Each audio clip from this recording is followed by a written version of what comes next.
2 நிமிஷம் இருங்க, யமகண்டம் வந்துடும்.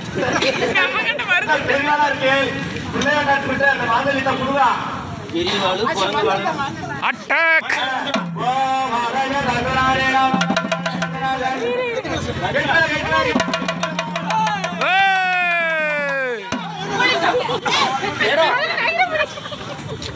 மேடம் வாங்க மேடம், வாங்க மேடம். வணக்கம் வணக்கம். பெரிய மனுஷனே மேடம். மேடம் இதோ பாரு, கல்யாணத்துக்கு பத்திரிக்கையே வைக்கல. பின்னாடி கிஃப்ட் எடுத்துன்னு வராங்க மேடம். கிஃப்ட் முன்னாடி வருதுங்களா பின்னாடி வருதுங்களா? பத்திரிக்கையே வைக்கல, கல்யாணத்துக்கு வந்துக்கிறீங்க. 10:98 ஃபங்க்ஷனுக்கு கால் பண்ணா அந்த இடத்துக்கு போயிட்டு வந்து விசாரிச்சு நாங்க வந்திருக்கோம். அதனால நேரடியா நாங்க பார்த்துட்டோம் யார் இந்த கல்யாணத்துக்கு அரேஞ்ச் பண்ணது. மேடம் அமௌண்ட் முழுக்க எங்க அம்மா மாதிரி சேர்த்துமே எங்க மேடம் பெத்த பிள்ளைக்கு கல்யாணம் எடுத்து ஒரு தவப்பனுக்கு உரிமை இல்லையா? உரிமை இருக்கு. 18 வயசு முடிஞ்சோடனே கல்யாணம் பாருங்க மேடம். வயசு முடியாம கல்யாணம் பண்ணா அப்ப பண்ற கல்யாணம் இப்ப பண்ணா என்ன மேடம்? 18 வயசு முடியாம கல்யாணம் பண்ணா அந்த பொண்ணுக்கு வந்து சரியா குடும்பம் நடத்துறது வந்து தகுதி இல்லாம நல்லா கேட்டுக்க. குழந்தை பிறந்தா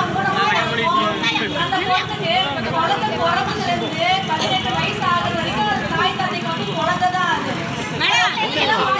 ஏரியா மாப்பிள்ள ஒன்றும் உட்காந்துக்கிறோம் மாப்பிள்ள அந்த பொண்ணோட நிலைமை என்ன ஆகும் யோசிச்சு பாருங்க. மேடம் என் மகளுக்கு வெறும் 14 வயசு தான் அது. அந்த ஐயர் கூட தராங்க மேடம். குழந்தைக்கு தராங்க ஐயர்.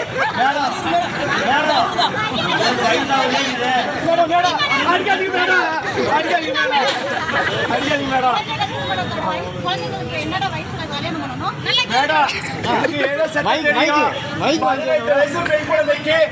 ஆம்பளை பிள்ளைக்கு வந்துட்டு 21 வயசுல தான் கன்னிகாதானம் பண்ணணும்னு சொல்லியிருக்கேன்.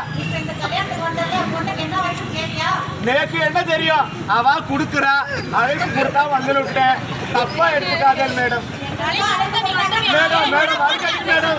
மேடம் அடிக்காதீங்க மேடம். மேடம்